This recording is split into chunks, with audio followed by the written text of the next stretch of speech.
hello लोगोफोर खुलुमबाय नोंथांमोनखौ गिबियावनो गासैखौबो चेनेलाव बरायना लाग्रोनाय जाबाय नोंथांमोननि थाखाय दिनै मोनसे गोनांथार भिडिअ लाबोनाय जादों लोगोफोर जोंहा BTR सरकारनिफ्राय ग्रेड 3 नि साख्रि ओंखारना फैबाय दे जोंहा गासै साख्रिनि भेकेन्सिया 372 ता दङ दा बेनिखायनो बे भिडिअखौ नोंथांमोना गासिबो जोबजासिम नायना लाखाबानो जाबाय मानो होनोबा जोंहा गोबांथार डिपार्टमेन्ट दङ आरो बेनिफ्राय जोंहा डिपार्टमेन्ट लायै डिपार्टमेन्ट जोंहा साख्रिनि नामफोराबो गोबांथार दङ आरो बेनिफ्राय नोंथांमोना बेखौथ' मिथिनांगोन नालाय बबे मोनसे साख्रिखौ नोंथांमोना एप्लाइ खालामनो हागोन नोंथांमोननि फरायनाय बायदियै जेनेबा जोंहा साख्रि लायै साख्रि माने फरायनाया एसे बेलेग बिदों नालाय दा बेनिखायनो बेखौ मिथिनाया जोबोद गोनांथार एप्लाइ खालामनायनि सिगांनो नोंथाङा बबे साख्रिनि थाखाय एप्लाइ खालामनो हागोन भिडिअखौल' जोबजासिम नायलां एसे गोलाव जानो हागौ मानो होनोबा गासिबो साख्रिनि आङो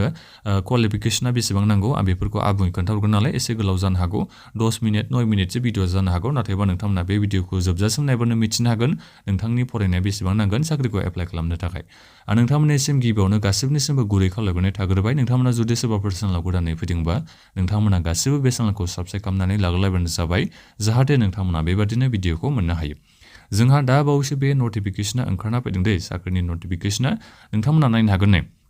जोंहा गासै साख्रिनि भेकेन्सिया बेसेबां दङ 372 ता जोंहा गासै साख्रिनि भेकेन्सि दङ दा बेनिफ्राय आं डिपार्टमेन्ट वाइसआव नोंथांमोननिसिम खोन्थाहरनो सानदों जेरै जोंहा वुमेन एन्ड चाइल्ड डेभेलपमेन्ट डिपार्टमेन्टआव जोंहा साख्रिनि नाम ओंखारना फैदों रिक्रुटमेन्टआ मानि नाम बियो स्टेटिस्टिकेल एसिस्टेन्ट जोंहा भेकेन्सि ओंखारना फैदों गासै साख्रिनि भेकेन्सिया 8 जन दङ दा बिनि थाखाय नोंथांमोननि फरायनाया बेचलर डिग्री पास जानायजों लोगोसेनो बोसोरसेनि कम्पिउटार सार्टिफिकेट थाबासो नोंथांमोना बे स्टेटिस्टिकेल एसिस्टेन्ट भेकेन्सिखौ नोंथांमोना एप्लाइ खालामनो हागोन नाथायबा जायफोर नोंथांमोना ग्रेजुएसन लेभेलाव मेथामेटिक्स इकनमिक्स एबा नोंथांमोना लानानै जुदि बेचलर डिग्री खालामदोंबा नोंथांमोना अब्ला गिबि प्रिफरेन्सखौ मोननो हागोन बे स्टेटिस्टिकेल एसिस्टेन्ट भेकेन्सिनि थाखाय दे बे नङा नाथायबा जायफोर बेचलर डिग्री पास जानाय बिनिफ्राय बोसोरसेनि कम्पिउटार सार्टिफिकेट दङ नोंथांमोना जेबो खाबु मोननाय नङा बेबादि नङा माने जायफोर बिथांमोना ग्रेजुएसन लेभेलाव मेथामेटिक्स एबा इकनमिक्स एबा स्टेटिस्टिक्स लानाय बिथांमोना माने गिबि प्रिफरेन्सखौ मोननो हागोन आरो बेसो आरो बाथ्राया दानिया फैदो जोंहा बे वुमेन एन्ड चाइल्ड डेभेलपमेन्ट डिपार्टमेन्टआवनो जोंहा LDA काम टाइपिस्टनिबो भेकेन्सि ओंखारना फैदों गासै भेकेन्सिया 17ता दङ दा बिनि थाखाय नोंथांमोननि फरायनाया मात्र बेचलर डिग्री पास जानाय जानांगौ मिनिमाम ओमफ्राय बोसोरसेनि कम्पिउटार सार्टिफिकेट थाबानो नोंथांमोना बे साख्रिखौ एप्लाइ खालामनो हागोन दे बेथ' जाहैबाय जोंहा वुमेन एन्ड चाइल्ड डेभेलपमेन्ट डिपार्टमेन्टनिफ्राय दानिया फैदो आरो जोंहा गुबुन डिपार्टमेन्टआव भेकेन्सि ओंखारना फैदों skill employment and entrepreneurship department सिट डिपार्टमेन्टआवबो जोंहा जुनियर एसिस्टेन्ट बिनिफ्राय हेल्थ एडुकेटर जोंहा भेकेन्सि ओंखारना फैदों हेल्थ एडुकेटरनि थाखाय नोंथांमोना मात्र ग्रेजुएसन पास जाबानो एप्लाइ खालामनो हागोन बेहाय कम्पिउटार सार्टिफिकेटनि जेबो गोनांथि गैया नोंथाङा जुदि ग्रेजुएसन पास जाबायबा अब्ला नोंथांमोना हेल्थ एडुकेटर भेकेन्सिनि थाखाय एप्लाइ खालामनो हागोन भेकेन्सिया जोंहा गासै 19ता दङ बिनिफ्राय जुनियर एसिस्टेन्टनि थाखाय नाथायबा एप्लाइ खालामनो थाखाय नोंथांमोननि फरायनाया बेचलर डिग्री पासजों लोगोसेनो बोसोरसेनि कम्पिउटार कम्पालसरि नोंथांमोना होनो नांगोन बोसोरसेनि बाराबाबो जेबो नङा मिनिमाम नाथायबा बोसोरसेनि थाथारनांगोन कम्पिउटार सार्टिफिकेटआ जोंहा गासै भेकेन्सिया 7 जन दङ नेक्स्टआव फैदो जोंहा बेनो जाहैबाय health and family welfare department आं दहाय हेल्थ एडुकेटर होननाया बे हेल्थ एन्ड फेमिलि वेलफेयार डिपार्टमेन्टआवसो गोलैयो दे आंना एसे भुल जादों बेखौ आङो सिट डिपार्टमेन्ट होननाया दा बेवहाय जोङो हेल्थ एन्ड फेमिलि वेलफेयार डिपार्टमेन्टआव स्टेटिस्टिकेल एसिस्टेन्ट बेनि थाखाय साख्रिनि भेकेन्सिया सासेल' दङ बिनि थाखाय बेचलर डिग्री बिनिफ्राय बोसोरसेनि कम्पिउटार सार्टिफिकेट नांगोन बिनिफ्राय जायफोर ग्रेजुवेट लेभेलाव मेथामेटिक्स एबा इकनमिक्स एबा स्टेटिस्टिक्स लानानै ग्रेजुवेट खालामदोंबा नोंथांमोना गिबि प्रिफरेन्सखौ मोननो हागोन जोंहा बे हेल्थ एन्ड फेमिलि वेलफेयार डिपार्टमेन्टआवनो LDAनिबो भेकेन्सि ओंखारना फैदों दै दा बे LDAनि भेकेन्सिनि थाखाय जोंहा फरायनाया बेचलर डिग्री पासजों लोगोसेनो बोसोरसेनि कम्पिउटार सार्टिफिकेट नांगौ गासै जोंहा साख्रिनि भेकेन्सिया 10ता दङ स्ट'र किपार बेनि थाखायबो जोंहा भेकेन्सि ओंखारना फैदों मात्र ग्रेजुएसन पास जाबानो नोंथांमोना एप्लाइ खालामनो हागोन दानिया फैदो जायफोर नोंथांमोना हायार सेकेन्डारि पास जानानै दङबा नोंथांमोनाबो एप्लाइ खालामनो हागोन जेनेबा जायफोर नोंथांमोना दायो ग्रेजुएसन पास जादोंगै नोंथांमोनाथ' हायार सेकेन्डारि पास जाबाय नालाय ग्रेजुएसन फरायबाय थादों दा बेनिखायनो नोंथांमोना बे हायार सेकेन्डारि लेभेलनि साख्रिखौ एप्लाइ खालामनो हागोन जोंहा भेकेन्सिया दङ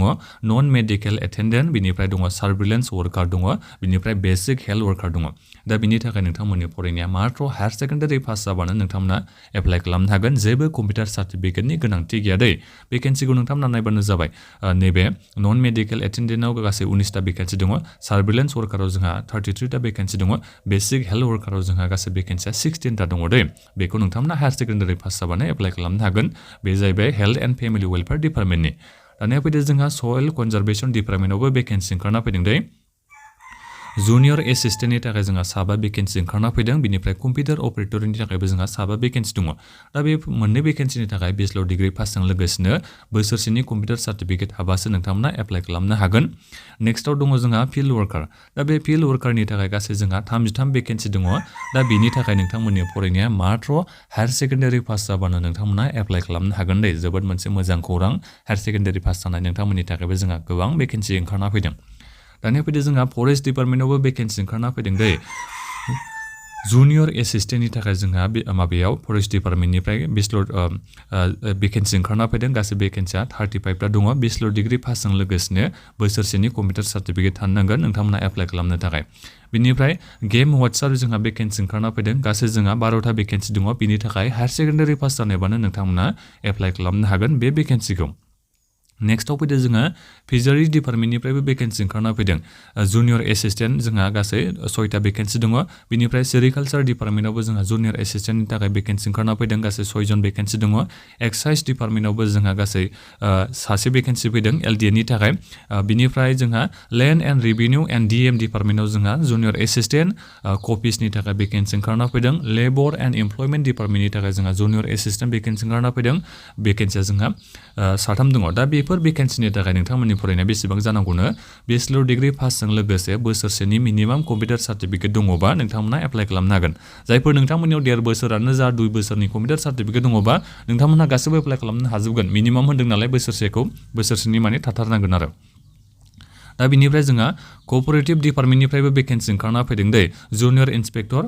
एबा अडिटर बिनि थाखाय जोंहा 12 ता भेकेन्सि दङ बेचलर डिग्री पासजों लोगोसे 1 इयारनि कम्पिउटार सार्टिफिकेट थानांगोन एप्लाइ खालामनो थाखाय दा बिनिफ्राय जायफोर नोंथांमोना मेथ्स इकनमिक्स एबा स्टेटिस्टिक्सआव नोंथांमोना जुदि डिग्री लेभेल डिग्री खालामदोंबा अब्ला नोंथांमोना गिबि प्रिफरेन्सखौ मोननो हागोन दा बिनिफ्राय जोंहा एलडीए बिनि थाखाय जोंहा गासै 7 जन भेकेन्सि ओंखारना फैदों बिनिफ्राय food and public distribution and consumer affairs department बिनि थाखाय जोंहा जुनियर एसिस्टेन्टनि भेकेन्सि ओंखारना फैदों गासै 14 ता भेकेन्सि दङ बिनिफ्राय ट्राइबेल एफेयार्स डिपार्टमेन्टआवबो जोंहा जुनियर एसिस्टेन्टनि थाखायनो गासै 16 ता भेकेन्सि ओंखारना फैदों जायनि थाखाय नोंथांमोननि फरायनाया बेचलर डिग्री पासजों लोगोसे 1 इयारनि कम्पिउटार सार्टिफिकेट थानायफ्रा एप्लाइ खालामनो हागोन नेक्स्टआव फैदो जोंहा हेन्डलुम एन्ड टेक्सटाइल डिपार्टमेन्ट बिनि थाखाय भेकेन्सि ओंखारना फैदों जुनियर इन्सपेक्टर एबा अडिटर बिनि थाखाय 7 भेकेन्सि दङ बेचलर डिग्री पास जानाय जानांगोन मिनिमाम 1 इयारनि कम्पिउटार सार्टिफिकेट थानायबानो एप्लाइ खालामनो हागोन नाथायबा जायफोर नोंथांमोना ग्रेजुएसन लेभेलाव मेथामेटिक्स स्टेटिस्टिक्स एबा इकनमिक्सआव नोंथांमोना ग्रेजुवेट खालामदोंबा अब्ला नोंथांमोना गिबि प्रिफरेन्सखौ मोननो हागोन नेक्स्टआव दङ जोंहा जुनियर एसिस्टेन्ट एलडीए बिनि थाखाय जोंहा 7 भेकेन्सि ओंखारना फैदों बेचलर डिग्री पासजों लोगोसे 1 इयारनि कम्पिउटार सार्टिफिकेट थानायबा एप्लाइ खालामनो हागोन लास्टआव जोंहा दङ इरिगेसन डिपार्टमेन्टनिफ्रायबो भेकेन्सि ओंखारना फैदों दे जुनियर एसिस्टेन्टनि थाखाय जोंहा भेकेन्सि ओंखारना फैदों गासै 15 ता बेचलर डिग्री पासजों लोगोसे 1 इयारनि कम्पिउटार सार्टिफिकेट थानायबा नोंथांमोना एप्लाइ खालामनो हागोन बेनिफ्राय जोंहा लास्ट भेकेन्सिनि नामा जाहैबाय सेक्सन एसिस्टेन्ट गासै जोंहा 55 ता भेकेन्सि दङ दै गोबांथार बुरजा भेकेन्सि दा बिनि थाखाय नोंथांमोननि फरायनाया हायर सेकेन्डारि पास जानाय जाबानो एप्लाइ खालामनो हागोन बेहाय जेबो कम्पिउटार सार्टिफिकेट बायदिसिना होनांगौनि गोनांथि गैया आरो पार्सेन्टेजनि जेबो गोनांथि गैया नोंथाङा जुदि हायर सेकेन्डारि पास जाबायबा नोंथांमोना बे सेक्सन एसिस्टेन्ट भेकेन्सिनि थाखाय एप्लाइ खालामनो हागोन दा बे जाहैबाय जोंहा गासिबो डिपार्टमेन्ट वाइज साख्रिनि भेकेन्सिखौ आं गासैखौबो नोंथांमोननिसिम खोन्थाहरजोब्बाय बबे साख्रिनि थाखाय नोंथांमोननि फरायनाया बेसेबां नांगौ बेखौबो नोंथांमोननिसिम आबुङै खोन्थाहरजोब्बाय जोंहा गासै साख्रिनि भेकेन्सिया 372 ता दङ दा बिनिफ्राय एप्लाइखौ नोंथांमोना बोरै खालामनांगौ आं बिनि बागै नोंथांमोननिसिम बावैसोनो माने थाबैनो आं नोंथांमोननिसिम भिडिअ लाना फैगोन जाहाथे नोंथांमोना एप्लाइ खालामनायाथ' एसे गुलाय गुजायखौ नोंथांमोना एसे जानाय मोनगोन नालाय दा बेनिखायनो आं नोंथांमोननिसिम आबुङै मोनसे भिडिअ लाबोगोन जेराव आं नोंथांमोननिसिम खोन्थाहरगोन बोरै नोंथांमोना एप्लाइ खालामनांगौ बिनि बागै एप्लाइ खालामनायावबो नोंथांमोना एसे खरसा जागोन मानो होनोबा एप्लाइ फिस दङ नालाय जोंहा दा बेनिखायनो नोंथांमोना चेनेलखौ साबस्क्राइब खालामना लाबानो जाबाय आं बावैसोनो नोंथांमोननिसिम भिडिअ होगासिनो दङ माबाफोर नोंथांमोना सोंनांगौ दङबा भिडिअ कमेन्ट बक्सआव कमेन्ट खालामबानो जाबाय आरो नोंथांमोननि थाखाय बेयो जोबोद मोनसे मोजां चान्स आरो इलेक्सनाथ' जोंहा जानो थांगासिनो दङ ओमफ्राय इलेक्सननि सिगांनो जोंहा बेनि एपइन्टमेन्ट लेटार होनाया जानायनि जोबोद चान्सआ दं आरो इलेक्सन सिगां दा बिनिखायनो फरायनायफोरखौ एसे गोसो होनानै फरायदो आरो एप्लाइखौथ' खालामना लानांगोन फरायनायाबो स्टार्ट खालामखादो मानो होनोबा जोंहा बिराद माने कम्पिटिसना गोबांथार जाबाय नालाय बिनिखायनो दा बेखिनियानोमोन बे भिडिअखौ लोगोफोरनो शेयार खालामबानो जाबाय आरो बिदिनो भिडिअ मोननो थाखाय चेनेलखौ साबस्क्राइब खालामना लादो गोजोन्थों